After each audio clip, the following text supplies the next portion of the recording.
இயேசு உங்களை நேசிக்கிறார். பிரியமானவர்களே, இந்த நாள் ஆண்டவர் நம்மளோடு பேசும்படி வேதத்திலிருந்து ஒரு 2 வசனங்களை கூட வாசித்து ஆண்டவர் நமக்கு கற்றுக் கொடுக்கக்கூடிய காரியத்தை பார்ப்போம். அது எபிரேயருக்கு எழுதின புஸ்தகம் 5வது அதிகாரம் 12, 13 வசனங்கள் எப்படியாக சொல்லுகிறது. காலத்தை பார்த்தால் போதகராய் இருக்க வேண்டிய உங்களுக்கு தேவனுடைய வாக்கியங்களின் மூல உபதேசங்களை மறுபடியும் உபதேசிக்க வேண்டிய இருக்கிறது. நீங்கள் பலமான ஆகாரத்தை அல்ல, பாலை உண்ணத்தக்கவர்களானீர்கள். பாலுகின்றவன் குழந்தையாய் இருக்கிறபடியினாலே நீதியின் வசனத்தில் பழக்கமில்லாதவனாய் இருக்கிறான். பலமான ஆகாரமானது நன்மை தீமை என்னதென்று பயிற்சினால் பகுத்தறியத்தக்கதாக. பிரியமானவர்களே, காலத்தை பார்த்தால் போதகராய் இருக்க வேண்டிய நீங்கள்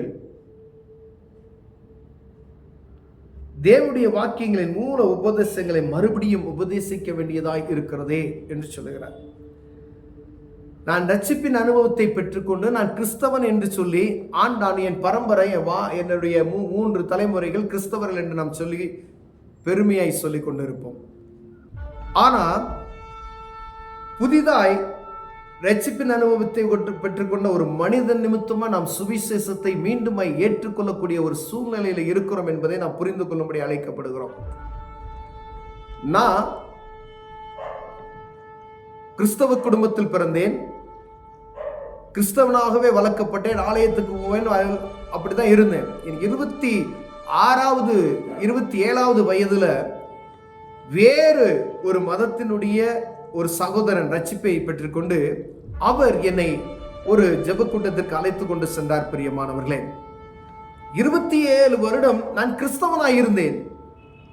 ஆனா ஆவிக்குரிய வாழ்க்கையில குழந்தையிலும் கேடு உள்ளவனாய் இருந்தேன். அது ஆவிக்குரிய வாழ்க்கையில உலகப்புறமான நம்மளுடைய சரீரம் நல்ல முதிர்ச்சியாய் வளர்ந்திருக்கிறது.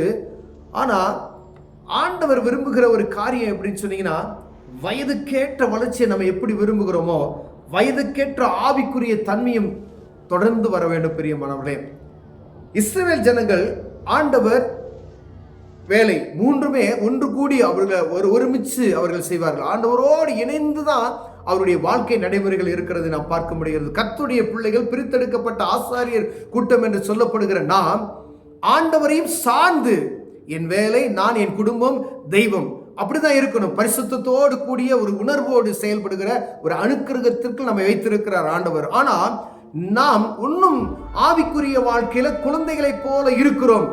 நான் ஒரு 27 வயசுல,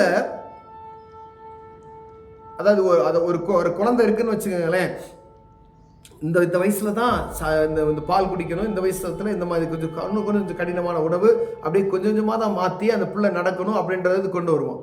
ஒரு மனுஷன் 26 வருஷம் ஆவிக்குரிய வாழ்க்கையில் முடமாய் இருந்து ஒரு அற்புதத்தின் நிமித்தமாய் 27வது வருஷத்துல என்ன செய்யறான்? பலனடைகிறான். பிரியமானவர்களே, எப்ப ஆவிக்குரிய வாழ்க்கையில நன்மை தீமை என்பதை அறியத்தக்கதான உணர்வு எனக்குள் வருகிறதோ அப்பதான் நான் பலமான ஆகாரத்தை உண்ணுகிறவனாய் காணப்படுகிறேன். அது வரைக்கும் நான் என்ன செஞ்சிருக்கேன்? ஆவிக்குரிய வாழ்க்கையில ஒரு குழந்தையை போல முடமனை போல தான் இருக்கிறேன். முடமன் தான். அப்ப ஆவிக்குரிய வாழ்க்கையில ஒன்றும் தெளிவில்லாதவராய் இருப்போமே, ஆனால் நாம் ஆவிக்குரிய வாழ்வில் முடமனாய் இருக்கிறோம் என்பதை புரிந்து கொள்ளும். ஆவிக்குரிய ஒரு முடத்தன்மை இருக்கிறதை நாம் புரிந்து கொள்ளும்படி அழைக்கப்படுகிறோம். பிரியமானவர்களே, ஏன்னா 50 வயசு ஆயிடுச்சு, 60 வயசு ஆயிடுச்சு, இன்னும் ஆவிக்குரிய மூல உபதேசங்களை உபதேசிக்க வேண்டிய ஒரு சூழ்நிலைக்கு நேராக தள்ளப்பட்டு இருக்கிறோம்.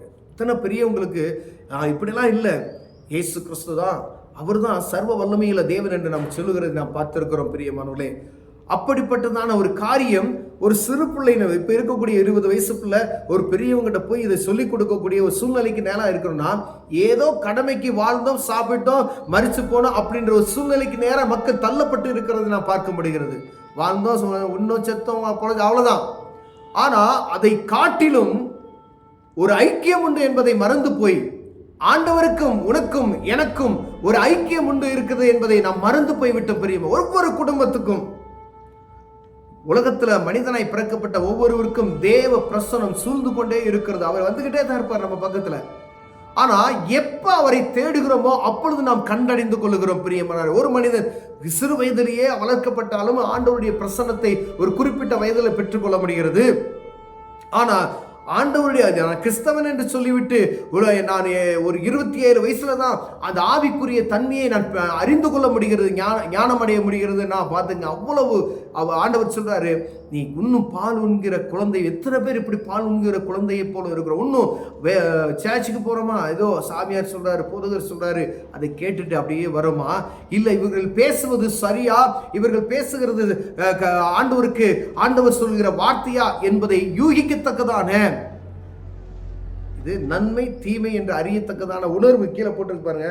பலமான ஆகாரமானது நன்மை தீமை என்னதென்று பயிற்சியினால் பகுத்தறியத்தக்கதாக.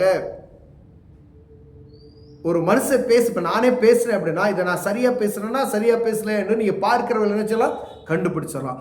அதை கண்டுபிடிக்கிற அளவிற்கு நீங்க ஆவிக்குரிய வாழ்க்கையில முதிர்ச்சி இருக்கிறதா? ஆவிக்குரிய வாழ்க்கையில நீங்கள் பலன் கொண்டு இருக்கிறீர்களா? இல்ல குழந்தையை போல் இருக்கிறீர்களா? இல்ல நான் ஒரு குழந்தை, இத்தனை வயசு ஆயும் அவன் சரியான வளர்ச்சி இல்லாதவனை போல நான் காணப்படுகிறேனா என்று பார்க்கும்படி ஆண்டவர் உங்களோடு என்னோடு இடைபடுகிறார். ஒருவேளை நான் இந்த காரியத்தில் நான் குறைச்சலோல நான் காணப்பட்டால் ஆண்டவர் சுகம் கொடுப்பதற்கு ஆயத்தமாய் இருக்கிறார். அற்புதம் அவராலே மாத்திரம் வரும் பிரியமானவர்களே. அவர் சர்வ வல்லமையுள்ள தேவன். அவர் சொல்ல ஆகும், அவர் கட்டளையிட நிற்கும். எந்த கட்டுகள்ல நீங்க கடந்தாலும் சரி, எனக்கு 30 வயசு ஆயிடுச்சு, இன்னும் ஆவிக்குரிய காரியங்களை அறிந்து கொள்வதற்கு ஞானமற்றவனா நான் காணப்படுகிறேன் என்று, நான் இன்னும் குழந்தையை போல இருக்கிறேனே, தவந்து கொண்டே இருக்கிறேனே, அதற்கு மேல என்னால் நடந்து எழுந்து நடக்க முடியலையே, அப்படிப்பட்ட ஒரு சூழ்நிலை நாம் இருப்போமே ஆனால், இந்த வேதத்துல ஒரு ஞானமும் மற்றவனா இருப்போமே ஆனால், ஆண்டவரே என்னை ரட்சிங்க, எனக்கு பலன் தாங்க, ஒரு அற்புதம் செய்யுங்க, என் ஆவிக்குரிய வாழ்க்கையில நான் இருக்கிற என்னோட உடம்பு தன்மைகளை எடுத்து போடுங்கன்னு சொல்லி கேட்போமாயினால் ஆண்டவர் அற்புதம் செய்வார். கரம் பிடித்து உங்களை தூக்கி விடுவார். பிரியமானவர்களே, இந்த ஆழத்தின் சத்தியத்தை, இந்த ஆவிக்குரிய சத்தியத்தை நாம் அறிந்து கொள்ள முடியும். வேத புத்தகத்தை வாசிக்கணும், அப்பதான் ஆண்டவர் உங்களோடு பேச முடியும். பிரியமானவர்களே, அப்போ நீங்க என்ன செஞ்சுக்கலாம்? இந்த ஆவிக்குரிய பலமான காரியங்களை அறிந்து கொள்ள முடியும். நான் குழந்தையாய் இருக்கிறேனா, பெரியவனாய் இருக்கிறேனா என்பதை வேதத்தின் மூலமாய், வேதத்தை வாசிக்கிறது, ஜெபிக்கிறது நிமித்தமாய், என் ஆவிக்குரிய வாழ்க்கையில நான் நடந்து கொள்கிற விதத்தின் நிமித்தமாய், பரிசுத்தத்தை எப்படி நான் பேணி காத்துக் கொள்கிறேன் என்பதால், பிறருடன் நான் எப்படி பேசுகிறேன் என்பதால், இவன் ஆவிக்குரிய மனுஷன் இப்படிதான் நடப்பா என்பதை உணர்ந்து மற்றவர்கள் நமக்கு சாட்சி கொடுக்கத்தக்கதான வாழ்க்கை நம் வாழ்க்கையில நடக்கிறோமா என்பதை பார்க்க முடியாது. இவன் கிறிஸ்தவன் இப்படி இருக்கிறானே, இப்படி பேசுகிறானே என்று மற்றவர்கள் நம்மை குறை சொல்லுகிற வண்ணமாய் நாம் இருக்கிறோமா என்று பார்க்கும்படியாய், எந்த நிலைமையில நாம் இருக்கிறோம், இன்னும் குழந்தையை போல இருக்கிறோமா, இல்ல கடினமான ஆகாரத்தை உண்ணத்தக்கதான மனிதராய் இருக்கிறோமா என்று நமக்கு நாமே ஆராய்ந்து பார்க்கும்படி ஆண்டவர் பேசிக் கொண்டிருக்கிறார். நமக்கு தெரியும் இப்ப ஆவிக்குரிய வாழ்க்கை எந்த நிலைமையில இருக்கிறேன் என்பதை புரிந்து கொள்ள முடியும். பிரியமானவர்கள், அநேக சத்தியங்கள் கருக்கலானவைகளா இருக்கும். ஆனா புரிந்து கொள்வது, என் ஆவிக்குரிய வாழ்க்கை எத்தனை வருஷம் நான் சர்ச்சுக்கு போயிருக்கிறேன், பரிசுத்த ஆவியான குறித்து நான் கேள்விப்படவே இல்லை. எவ்வளோ ஒரு கஷ்டமான ஒரு காரியம் பாருங்களேன். நான் இத்தனை வருஷம் நான் சர்ச்சுக்கு போறேன், அபிஷேகம்னா எனக்கு என்னன்னே தெரியாது.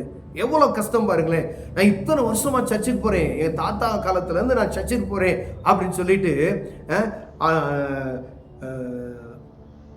பரிசுத்த ஆவியின் அபிஷேகம், ரட்சிப்பு என்ன அப்படின்னு எனக்கு தெரியாது அப்படின்னா எவ்வளோ கஷ்டமா இருக்கும் பாருங்களேன். நான் இத்தனை வருஷமா சர்ச்சுக்கு போயிருக்கேன், ஆண்டவர் இப்படிப்பட்டதான அற்புதங்களை செய்தார் வேதத்துல என்று அப்படி தெரியாதபடி இருந்தால் எவ்வளவு கஷ்டமா இருக்கு. எப்படி நீங்கள் அற்புதத்தை பெற்றுக்கொள்ள முடியும்? ஆண்டவர் வேதத்தில் எழுதப்பட்ட அற்புதம், அவுட்ஸ்டாண்டிங் மிராக்கிள்னு சொல்லுவோம் பார்த்தீங்களா, இயற்கைக்கு அப்பாற்பட்டு எந்த மனிதனாலும் செய்யக்கூடாத காரியத்தை அவர் செய்திருக்கிறார். அந்த அற்புதம், ஒரு டாக்டர் இருக்கிறார்னா ஒரு அறுவை சிகிச்சை பண்ணி அந்த ஆபரேஷனை பண்ணா அவருக்கு அது முடியும் அப்படின்றது ஒரு டாக்டர், மருத்துவரை நம்ம உலகத்துல வைத்திருக்கிறார். மருத்துவரால் கைவிடப்பட்ட ஒரு சூழ்நிலைக்கு அப்பாற்பட்ட மருத்துவர் கைவிட்டார். அவர் என்ன சொல்வாரு? இதுக்கு மேல நீங்க கடவுள்கிட்ட நீங்க ஜெபம் பண்ணிக்கங்க, பிரேயர் பண்ணுங்க, அவங்க கடவுளை வேண்டிக்கங்க அப்படின்னு தான் சொல்லுவார். அப்ப யார் உதவி செய்கிறார்? நம்மை உருவாக்கின எத்தனை செல்ஸ், எத்தனை நரம்புகள், எத்தனை எலும்புகள், எத்தனை தோல், எத்தனை எல்லாவற்றையும் உருவாக்கினவர், நம்மை தாயின் கருவில் உருவாக்கின தேவனுக்கு தெரியும் நாம் எப்படி இருக்கிறோம் என்பதை. அப்ப அவருக்கு தெரியும். அவர் அவுட்ஸ்டாண்டிங் மிராக்கிள் என்று சொல்லக்கூடிய அந்த காரியத்தை அப்ப நம்ம வாழ்க்கையில் நடப்பார். நான் இன்னும் ஆவிக்குரிய வாழ்க்கையில நான் இன்னும் குழந்தையை போல இருக்கிற ஆண்டவரே, நான் வளர்ச்சி அடைய விரும்புகிறேன் என்று நீங்க சொல்லுவீர்களானால் ஆண்டவர் உங்க வாழ்க்கையில ஒரு பெரிய அற்புதத்தை நடக்க ஆசையாய் நிற்கிறார். எப்பயுமே உங்க பக்கத்துல வந்து அவர் வெயிட் பண்ணி கொண்டே இருக்கிறார். என் மகன் எப்ப என்னை நோக்கி பார்ப்பான், எப்ப என் மகன் என்னை நோக்கி பார்ப்பா.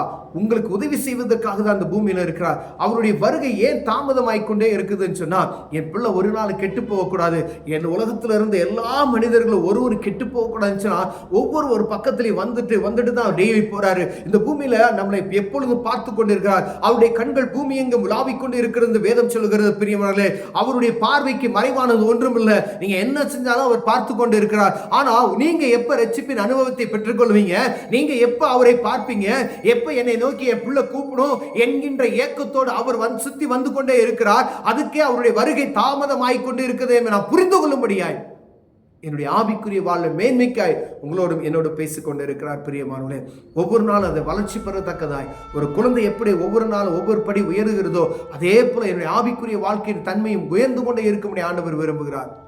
அது குறைச்சினவர்கள் நாம் காணப்பட்டோமே, ஆனால் ஆண்டவர் அற்புதம் செய்ய ஆயத்தமாய் இருக்கிறார். கண்களை மூடுங்கள், அற்புதம் செய்வார். அன்பின் தகப்பனே, ஆவிக்குரிய வாழ்க்கையில் இன்னும் குழந்தைகளைப் போல இருக்கிற ஆண்டவரே, கடினமான ஆகாரத்தை உண்ணுகிறவர்கள் அல்ல, இன்னும் பால் குடிக்கிற குழந்தையை போல இருக்கிறோம். ஆண்டவரே, நாங்கள் நன்மை தீமை அறிந்து ஆண்டவருடைய பிரசன்னத்தை உணரத்தக்கதான கிருபை எங்களுக்கு தாங்க. இயேசுவின் நாமத்தில் பிதாவே, ஆமென்.